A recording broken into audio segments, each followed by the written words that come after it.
본문 말씀은 두 번째로 제자들의 평강을 기원하시면서 그 평강의 근거로 아버지께서 나를 세상에 보내신 것 같이 나도 너희를 보낸다 하시면서 그들을 향하여 성령을 받아라 이렇게 하시는 모습이 기록이 되어 있습니다.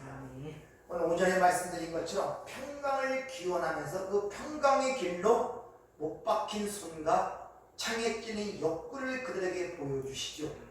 평강에 이르는 길이 십자가의 길임을 그들에게 말씀하시고, 두 번째로 또 너에게 평강이 있을지어다 기원하시면서 그 평강의 근거를 아버지께서 나를 세상에 보내신 것 같이 나도 너희를 세상에 보낸다 하시면서 거기에 덧붙이는 말씀이 그들을 향하여 숨을 내쉬며 성령을 받으라 이렇게 말씀하시는 것을 볼 수 있습니다. 아멘. 자, 우리가 이 땅에서 무엇보다 평화롭게 사는 것은 누구나 다 같은 생각을 갖고 계실 것입니다. 어떻게 하면 세상의 불안과 두려움, 염려와 근심에서 벗어나 진짜 하나님 주신 평강 속에 살아갈 수 있을까? 아마 모든 분들이 그런 것들을 바라고 원하고 계실 거예요. 그런데 오전에 말씀드린 것처럼 그 평강의 근거와 또 평강치 못하는 원인을 잘못된 생각들을 하고 있다는 것입니다.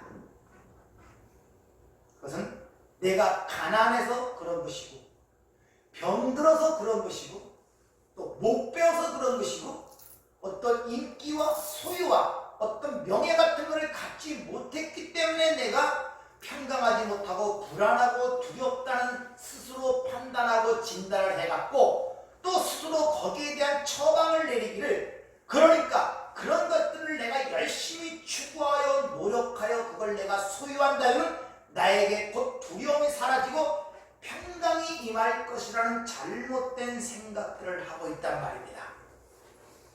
그러니까 여러분, 진정 평강을 원하신다면 오늘 주님이 하시는 말씀을 통하여 잘 이해를 하셔야 된다는 말입니다. 바로 주님이 제시하는 그 방법을 통해서만이 네가 진정한 평강을 누릴 수 있다는 사실을 아셔야 됩니다. 그리고 다시 한번 반복하지만 거짓 선지자도 평강을 전한다 그랬죠. 그러면 하나님이 주시는 평강과 거짓 선지자들이 정하는 평강이 어떻게 다른가를 오전에 말씀해 드렸죠. 어떻게 구분한다고 말씀했습니까? 기억이 없죠. 전혀 생각을 해본 적이 없습니다. 그러니까 뭐가 평강이고 뭐가 평강이 아닌지 구분이 되지 않아요. 하나님이 주시는 평강을 우리가 누리려면 반드시 전제적 조건이 있는데 하나님의 공의가 충족이 돼야 돼요. 하나님의 공의가 만족이 되어야 한단 말입니다. 즉 하나님 앞에 의롭지 못한 자는 평강이 아니라 그분의 진노 가운데 살 수밖에 없는 것입니다. 하나님의 공의의 대표적인 것이 율법 아닙니까? 율법을 완성시키고 율법의 요구를 만족시키지 못하면 절대 평강이 없단 말입니다.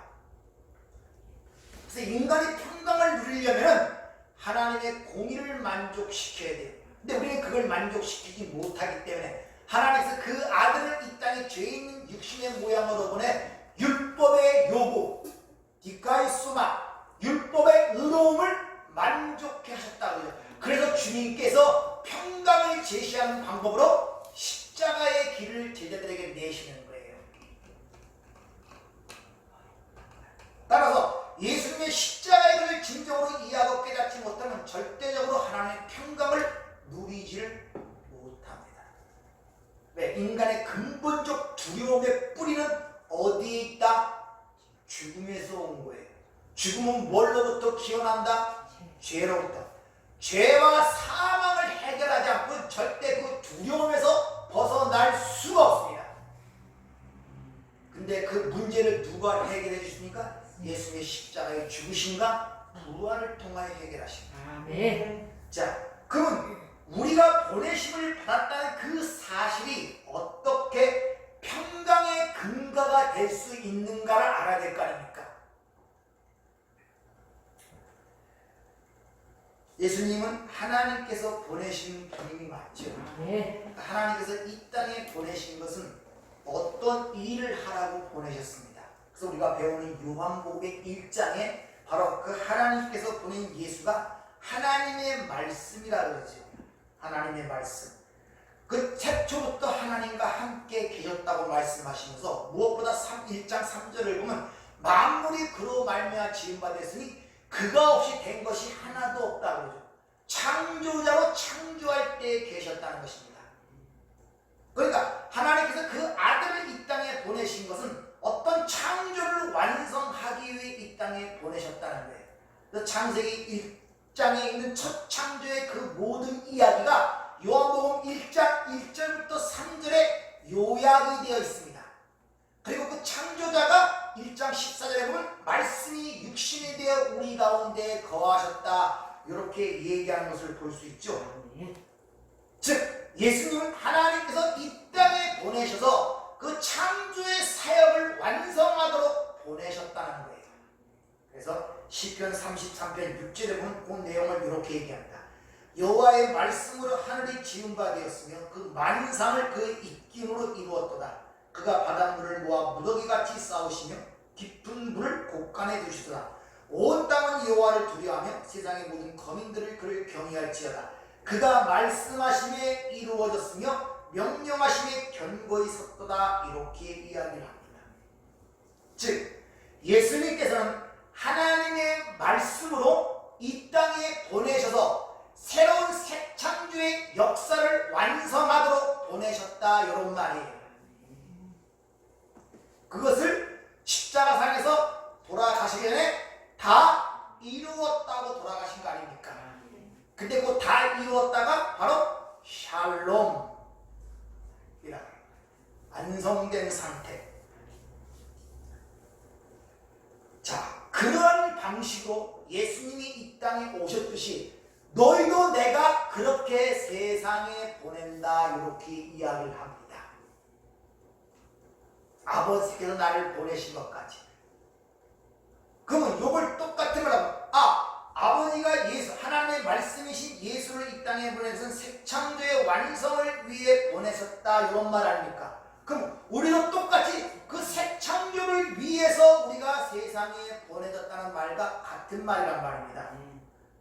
그게 바로 평강의 근거라고 우리에게 말씀하시는 거예요. 그래서 그 뒤에 이어지기를 숨을 내쉬며 성령을 받으라, 이렇게 하는데, 이 모습이 구약에서 어떤 장면이 생각나지 않습니까? 창세기 2장 7절 여호와 하나님이 땅을 흙으로 사람을 지으시고 생기를 그 코에 불어넣으시니 호흡을 하시니 곧 살아있는 생명이 된지라. 이 장면을 지금 재현하고 계시는 거예요.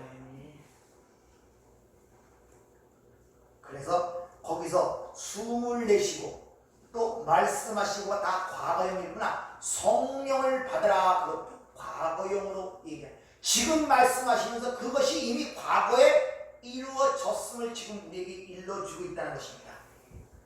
그러니까 창세기 2장 7절에 인간의 창조되는 그 모습은 하나님의 백성이 어떻게 창조되는가를 이미 예표적으로 보여주는 사건인데, 그것을 위해서 내가 이 땅에 왔고 예수님이 역시 나도 너희를 그렇게 세상에 보낸다, 지금 이렇게 얘기하는 거예요. 그 새 창조를 이루는 모습이 예수님이 이 땅에서 삶의 모습을 통해 보여주죠. 완전히 자기를 비운 상태에서 아버지의 말씀만을 행하고 아버지 주신 일만을 행하다 그 새 창조를 완성시킨 거 아닙니까? 다 이룬 거. 이것을 평안이라고 오전에 말씀드렸죠. 즉 나를 비우고 아버지의 뜻을 이루는 것이 하나님 나라의 존재 방식이란 말입니다. 그것을 평강이라고 하는 거예요. 그래서 그런 삶을 사는 그리스도를 바로 하나님의 형상이다, 그런 거예요. 자꾸 하나님의 형상이라니까 우리는 이 보이는 세상에 살다 보니까 자꾸 어떤 모습을 연상하려고 하는데 그런 의미가 아니란 말이야. 자기가 비워진 상태에서 오직 아버지의 뜻만을 잡고 아버지의 뜻만을 이뤄가는 것을 하나님의 형상이야. 그 역시 우리 인간도 하나님의 형상대로 창조됐다 그죠? 그 우리는 하나님의 뜻을 담아서 하나님의 뜻을 이루는 대로 살아가는 것이 바로 인간의 존재, 만들어진 목적이란 말입니다. 그걸 잃어버린 것을 죄라고 하고 타락이라고 그러는 것입니다.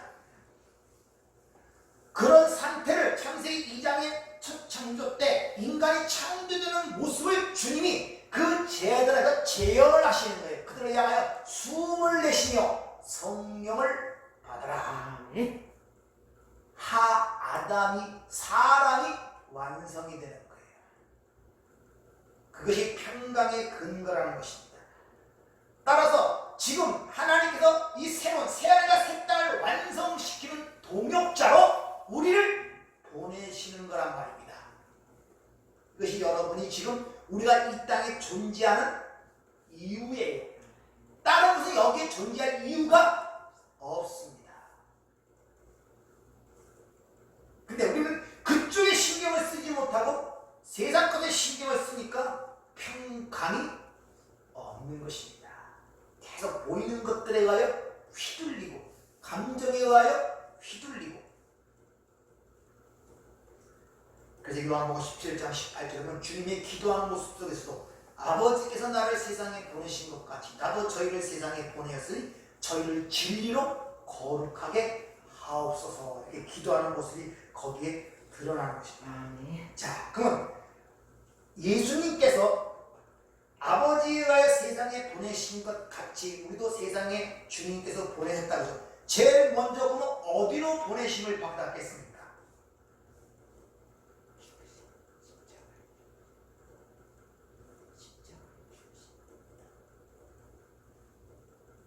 제일 먼저 어디로 보내심을 받았을 것 같아요?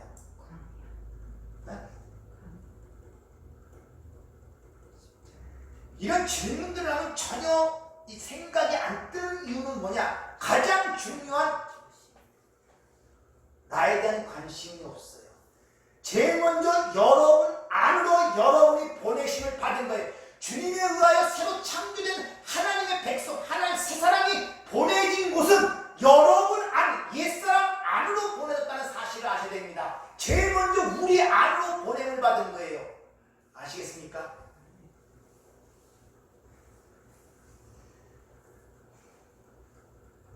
바로 내 안에서 하나님이 착한 일을 시작하시는데 그 일의 동역자로 여러분 안으로 보내심을 받은 거예요. 그래서 빌립보서 1장 6절 너희 안에서 착한 일을 시작하신 이가 그리스도 예수의 날까지 이루실 줄 우리가 확신하노라.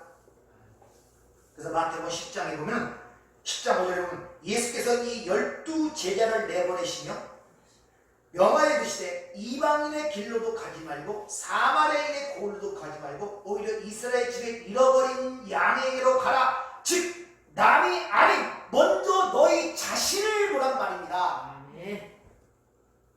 내 자신을 보냄을 받았다면 우리는 나는 아무런 상관이 없어요. 내가 구원을 받고 내가 변화를 받아야 되는데 우리는 전부 다 어떤 외부적인 것에 보냄을 받았다는 생각들을 많이 갖고 있단 말입니다. 제일 먼저 내 자신의 안으로 보냄을 받은 거예요. 그러면서 바로 숨을 내쉬며 성령을 받으라. 새 사람으로 바꿔져 가고 있다. 그 모습을 에스겔서 36장에 새 언약이라는 걸로 예언이 되죠. 한번 잘 들어보세요. 맑은 물을 너희에게 뿌려서 너희로 정결하게 하되 곧 너희 모든 더러운 것에서와 모든 우상 숭배에서 너희를 정결하게 할 것이며 또 새 영을 너희 속에 두고 새 마음을 너희에게 주되 너희 육신에서 굳은 마음을 제거하고 부드러운 마음을 줄 것이며 또 내 영을 너희 속에 두어 너희로 내 율례를 행하게 하리니 너희가 내 규례를 지켜 행할지라. 내가 너희 조상들에게 준 땅에서 너희가 거주하면서 내 백성이 되고 나는 너희 하나님이 되리라. 새 영을 남에게 줍니까? 새 마음을 남에게 줍니까? 나에게 주는 거예요. 나에게. 새 영을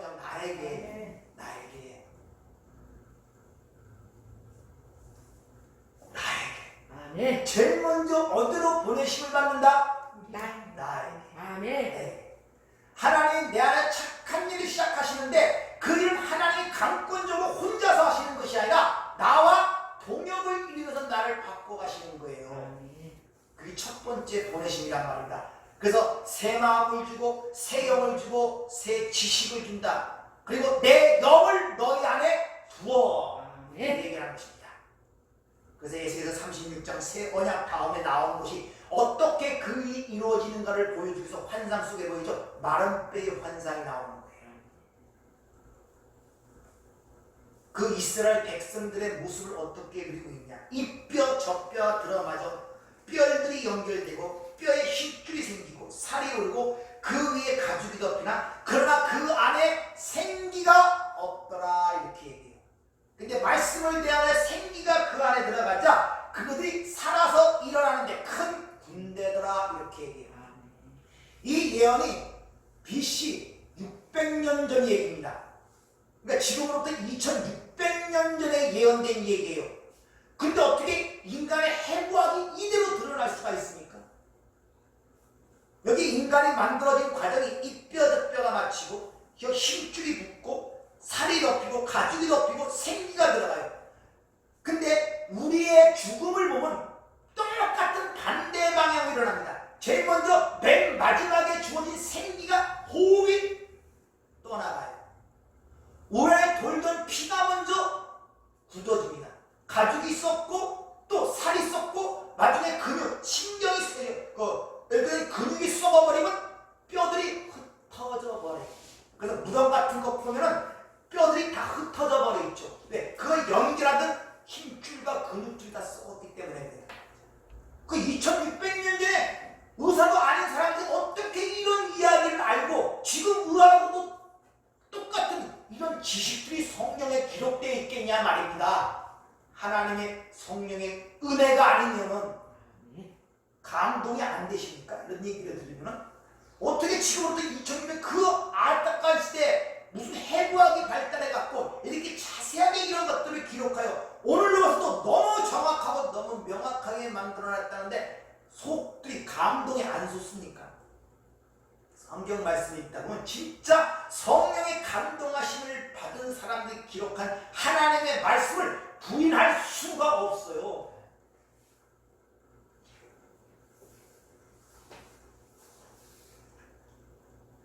창세기 2장 7절에 인간이 만들어지는 모습을 좀 더 실제적으로 에스겔서 30장 마른 뼈의 환상 속에서 보여주는 거예요. 바로 우리가 그러한 창조 속으로 먼저 우리 안에 들어와 버린 것입니다. 자, 그러면 그 새 창조가 어떻게 일어나는 걸 잘 보세요. 우리 안에서 예수님이 그러했듯이 예수님이 자기를 비운 상태에서 오직 아버지 일만 하고 자신의 아버지 뜻만 드러내는 방식으로 이 땅에서 새 창조를 이루었단 말입니다. 똑같은 방식으로 우리 안에서 이루어진단 말입니다. 자기 부인에 의해서 예수님의 창조, 새 창조의 능력이 완성된 것 같이 우리 성도들 안에서 자기 부인이 일어나게 됨으로 말미암아 그 자기 부인 속에서 예수님의 일이 일어나고 예수님의 일이 완성이 되는 상태로 새 창조가 일어나는 거예요. 그래서 우리가 예수님의 동생, 예수님은 우리의 맏형이라고 해요.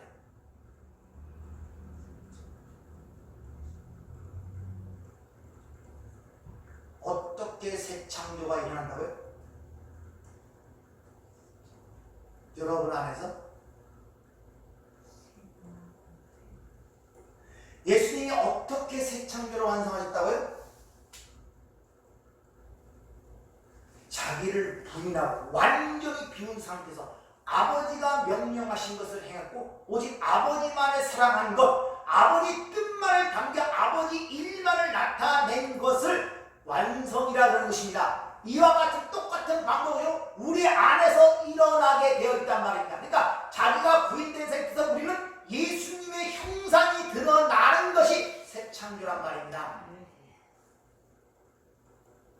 그것을 실제적으로 성령의 9가지 열매를 통해서 보여주죠. 예수님의 형상이 드러난다 그러니까 예수님의 또 얼굴 모습이 드러나 그게 아니라 성령의 열매가 나타나기 시작한단 말입니다. 이게 새 창조가 보여주는 형태란 말입니다.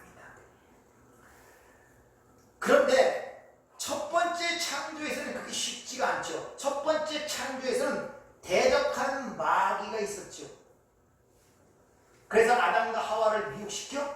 타락을 시켜서 첫 번째 창조는 타락이 되어버렸어요. 그럼 새 창조는데 이게 쉬우냐? 그렇지 않아요. 여전히 타락한 육신을 갖고 있는 것이 우리의 대적이고, 우리가 사는 몸담고 사는 세상이 대적이고, 마귀는 여전히 살아서 하나님의 백성들을 대적하고 있단 말입니다. 그러니까 새 창조가 쉽지가 않아요. 어렵단 말입니다. 그러나 이 새 창조가 확실한 것은 첫 번째 아담은 실패했지만 마지막 아담이신 예수는 승리했단 말입니다. 즉 영적으로 이미 완료된 테텔로스타에 다 이루어진 상태이기 때문에 그것은 확실하게 이루어질 것을 우리는 알고 있기 때문에 우리는 거기서 평강을 누릴 수가 있는 것이란 말입니다. 근데 그 완성된 상태에 가기까지 쉽지가 않단 말이에요. 왜? 선악과를 다시 잊지 않도록 시험이 필요하도록 훈련과 연단의 과정이 있는데, 그것이 바로 내가 타락한 육신이고 내가 몸담고 있는 세상이고, 또 여전히 창세기 3장의 아담과 하와를 단판에 쓰러뜨린 마귀가 여전히 존재하고 있기 때문에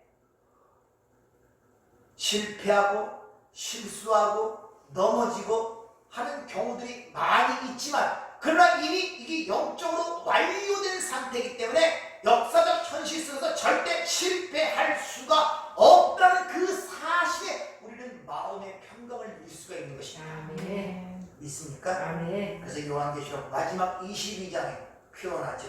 나는 알파요 오메가요, 처음과 나중이요 시작과 끝이라.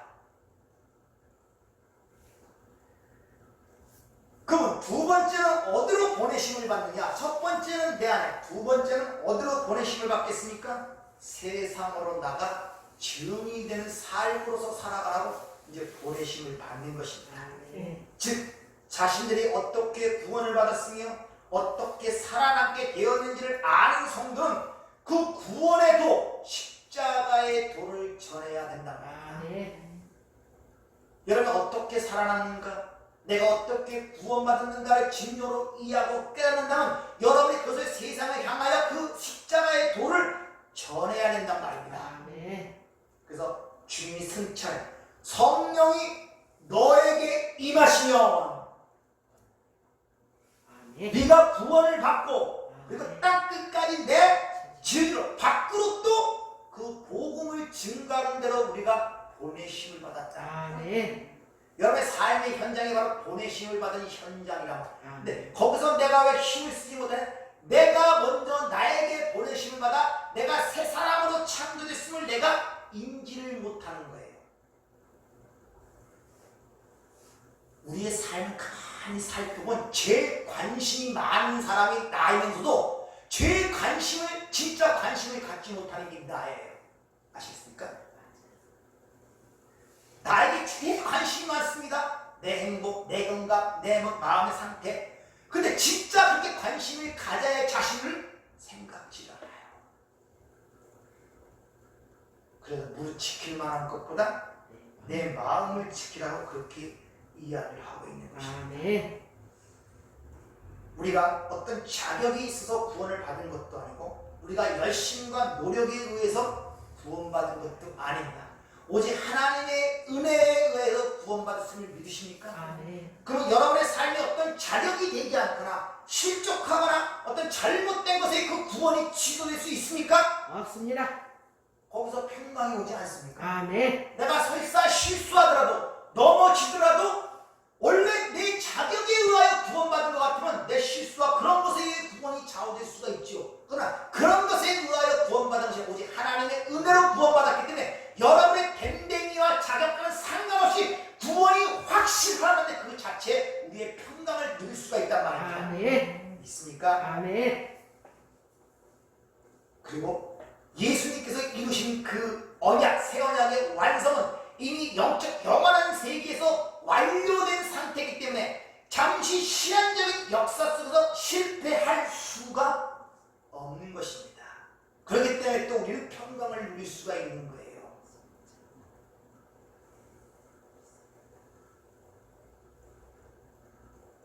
이런 말씀들이 마음에 닿지 않는 것은 쉽게 말하면 나의 실상을 모르니까 주어진 것이 얼마나 큰 은혜고 그건지를 모르는 거예요.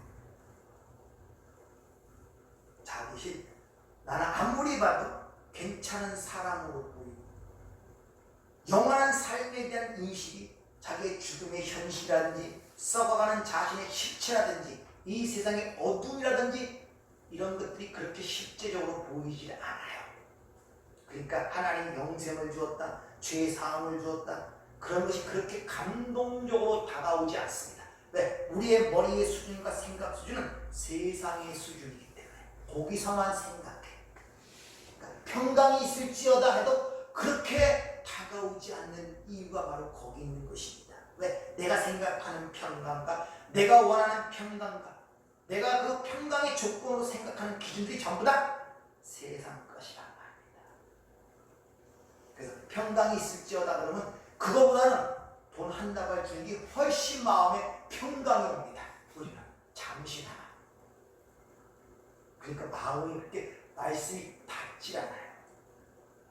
그러니까 속이 살지를 못하는 거예요. 힘이 없어. 능력이 없고. 왜? 먼저 우리 안에 보내심을 받았는데 진짜 나에 대해 관심을 가져야 되는데 나에 대한 관심은 별로 없기 때문에 말이에요. 여러분 신체가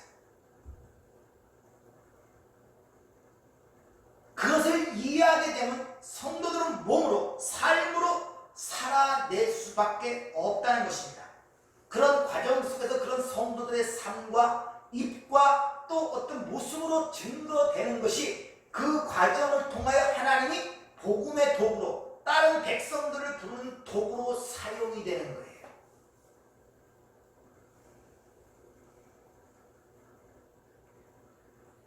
진정한 것은 어떤 단순한 지식을 습득해서 되지 않습니다.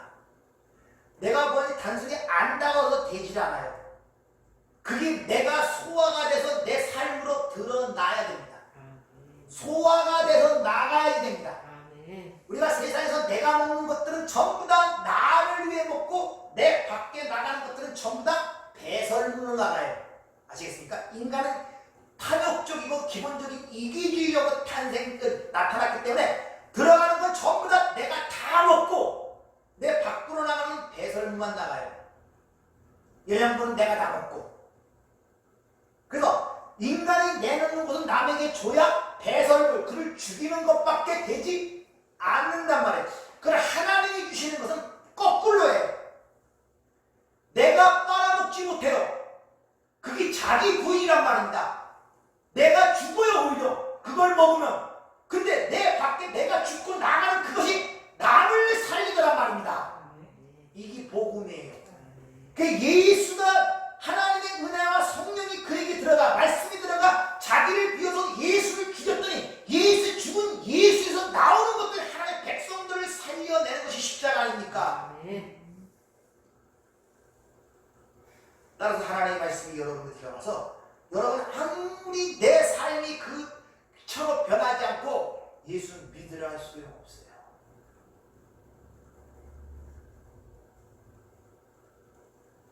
그러니까 그들의 믿기를 끌기 위해서 세상 것을 던지는 거예요. 근데 세상에 믿기에 끌려오는 것들은 전부 다 세상 사람들이에요.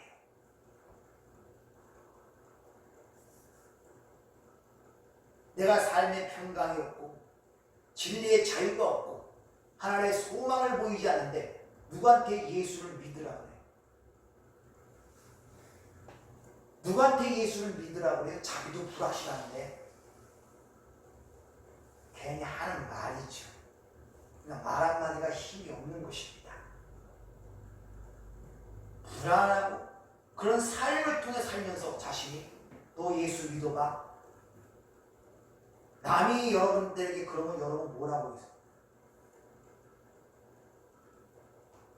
말씀이 들어와 내가 죽어야 되는데 내가 변해야 되는데 내가 변하지 않고 나가면은 그게 배설물.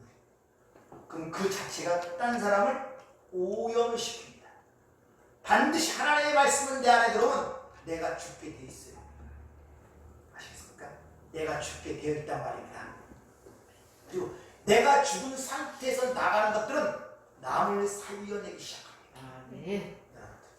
이 원리를 여러분 잘 깨닫길 바랍니다. 아멘. 따라서 보내심을 받은 성도들은 이 세상에 보이는 사건과 현실들로 인하여 요동하지 않는 모습을 보이셔야 돼요.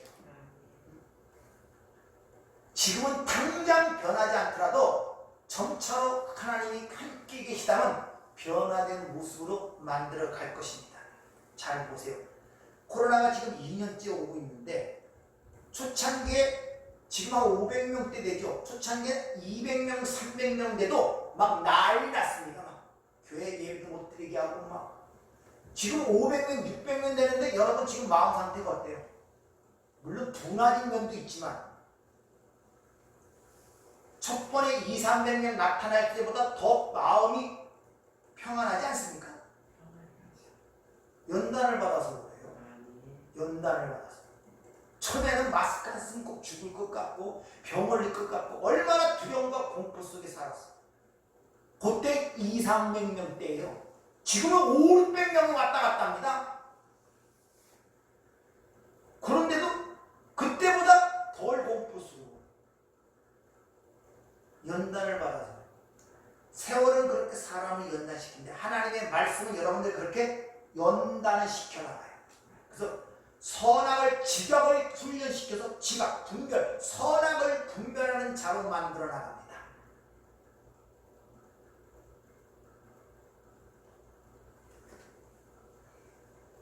따라서 우리는 이 하나님의 창조의 역사를 참여하는 자로서 동역자라는 우리의 성공과 실패에 의하여 하나님의 일이 실패하고 성공하는 것이 아님을 알기 때문에 우리가 때로는 실수하고 연약한 자리에서도 마음의 평강을 누릴 수 있는 이유가 거기 있단 말이에요. 지금 말에 여러분이 삶이 좀 힘들고 고달프고 어려워도 그 가운데서 하나님이 주시는 평강을 누릴 수가 있단 말입니다. 근데 그 평강을 하나님의 진리에 의하여 보이질 않고 세상 구석을 보니까 나는 가난한데 가진 게 없는데 몸이 아픈데 이런 기준을 떠나지 못하니까 그 평강이 거기서 올 수가 없잖아요. 여러분들 생각을 해보세요. 항상 불안하고 두렵고 삶이 고통스럽고 힘들고 하잖아요. 하나님이 주시는 평강이 그게 아닌데 사도행전을 조금만 읽어봐도 거기서 우리가 생각하는 평강을 누리는 제자들이 어디 있습니까? 뭐 다시 죽음을 피해서 도망다녀야 되고 핍박을 받고 유대인들로부터 로마인들로부터 근데 거기에 무슨 우리가 생각하는 평강이 있습니까? 어떻게 하면 옥에 잡혀가고 돌로 맞고 채찍을 맞고 거기에 무슨 평강이 있냔 말이에요. 우리가 생각하는 기준으로. 그런데 그 상황을 하나님은 평강이라고 얘기하고 있다니까요. 말로만 그런 것이 아니라 그들의 삶의 모습을 통하여 그렇게 드러나잖아요. 감옥에 들어가서도 찬송하고 내일 죽을 환경에서도 깊은 잠을 자고 오히려 채찍에 맞는 걸 감사하고 하나님의 그런 자리에 내가 나를 주었음을 감사하는 그런 상황의 모습들이 사도행전에 기록이 되잖아요. 여러분들이 바로 예수가 우리의 평강이라고 오전에 말씀드린 것처럼 그 예수가 여러분 삶 속에 찾아와서 오늘 보면 평강이 있을지어다 선언하시고 우리와 함께 연합이 되었단 말입니다. 그 당시의 제자들은 아직 주님이 승천하시기 전이었기 때문에 성령이 오시기 전이었어요. 그러니까 그때 그 제자들보다 우리는 그분이 우리의 삶과 내와 함께 연합이 된 상태였기 때문에 그 제자들보다 훨씬 더 많은 것들을 누리고 깨닫고 이해하고 가는 가운데 있단 말입니다. 여러분들 그럼 그들보다 더 평강스러워야 될 거 아닙니까 우리가? 그런데 그러지 못하잖아요. 그래서 여러분들은 하나님의 백성이라면 두려워하지 마시길 바랍니다. 이미 우리의 미래는 완성이 되어 있잖아요. 그러니까 항상 얘기하잖아요. 아무리 영화가 무섭고 힘들고 고통스러워도 결말을 알고 있으면 아무런 문제가 되지 않아요. 아무리 무서워도 결론은 저렇게 끝날 것인데 생각. 근데 영화의 결과를 미리 알려주면 영화가 한 재미가 하나도 없습니다. 결국을 알고 있기 때문에. 여러분 결말과 결국을 알고 있는 분들은 아니에요. 네. 그럼 그 과정 속에 무엇이 일어나든지 상관이 없잖아요. 왜? 그렇게 이루어질 것이 확실하기 때문에. 네. 믿습니까? 네. 그래서 사도 바울이 항상 편지를 줄 때 너에게 은혜와 평강이 있을지어다 주님의 그 모습을 연상시키면서 인사하는 이유가 바로 거기 있는 것입니다. 따라서 여러분 그 하나님의 평강을 잊지 마시길 부탁을 드립니다. 아멘. 그래서 빌립보서 4장 6절의 말씀을 한번 읽어보겠습니다. 아무것도 염려하지 말고 다만 모든 일에 기도와 프로시코말 하나님과 교제를 얘기하는 거예요. 그리고 간구 이게 데메시스 자신이 원하고 바라고 필요한 것들 간구를 너희 구할 것을 감사함으로 하나님께 아뢰라. 그리하면 모든 지각에 뛰어난 하나님의 평강이 모든 지각 너희가 생각하고 판단하고 사고하는 것을 능히 초월하는 하나님의 평강. 네. 우리가 생각하고 우리가 수준으로 생각하는 어떤 두려움과 불안과 하는 이런 인간적 수준을 확실히 초월한, 그러니까 죽음의 상태든지 병든 상태 아무 상관 그걸 초월한 하나님의 평강이 내 마음과 생각을 꼭 지켜주신다. 네. 그럼 우리가 있는 그곳이 하나님의 나라인 것입니다. 네. 여러분이 그러한 삶을 살기를 주의로 부탁을 드립니다. 네. 기도하겠습니다. 은혜롭고 자비로우신 아버지 하나님 맞습니다. 주님께서 다 이루신 방법이 바로 자신이 비워지고 오직 하나님의 뜻과 계획을 담아 그 말씀대로 이루신 것이 바로 평강이며 덴테로스타에 다 이루신 하나님의 역사입니다. 이와 같이 우리도 세상에 보내심을 입었습니다. 이제 우리가 비워져 오직 예수의 뜻만 예수의 모습만 드러나는 그런 삶 가운데 진정한 평강과 기쁨을 맛볼 수 있는 저희가 될 수 있도록 은혜를 허락하여 주시옵소서. 네. 예수님 이름으로 기도하옵나이다. 아멘.